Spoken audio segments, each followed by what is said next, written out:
Hey guys, this is Northville Tech. In this video, we're going to learn how to get your tax forms from Chime. If you don't have a Chime account, we will put our affiliate link in the description below for you to sign up and get $100 when you receive your qualifying deposit of $200 or more within the first 45 days of opening your Chime spending account. However, if you already have an account, just open the website, then click Login. Now, log in with your email address and password. Before you proceed, a verification code will be sent to your phone number to help secure your account. Once you receive the code, enter it, then click on Verify.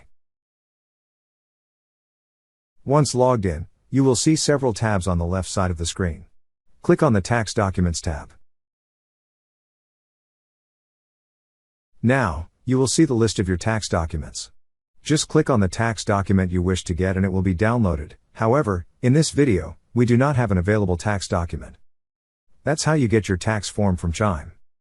Thank you so much guys for watching, and if you have not yet subscribed to our YouTube channel, please subscribe to our YouTube channel as we create tech videos related to financial apps almost every day. Also check out our website northvilletech.com for great tech articles, and our recommended resources in the description below for various sign-up bonuses.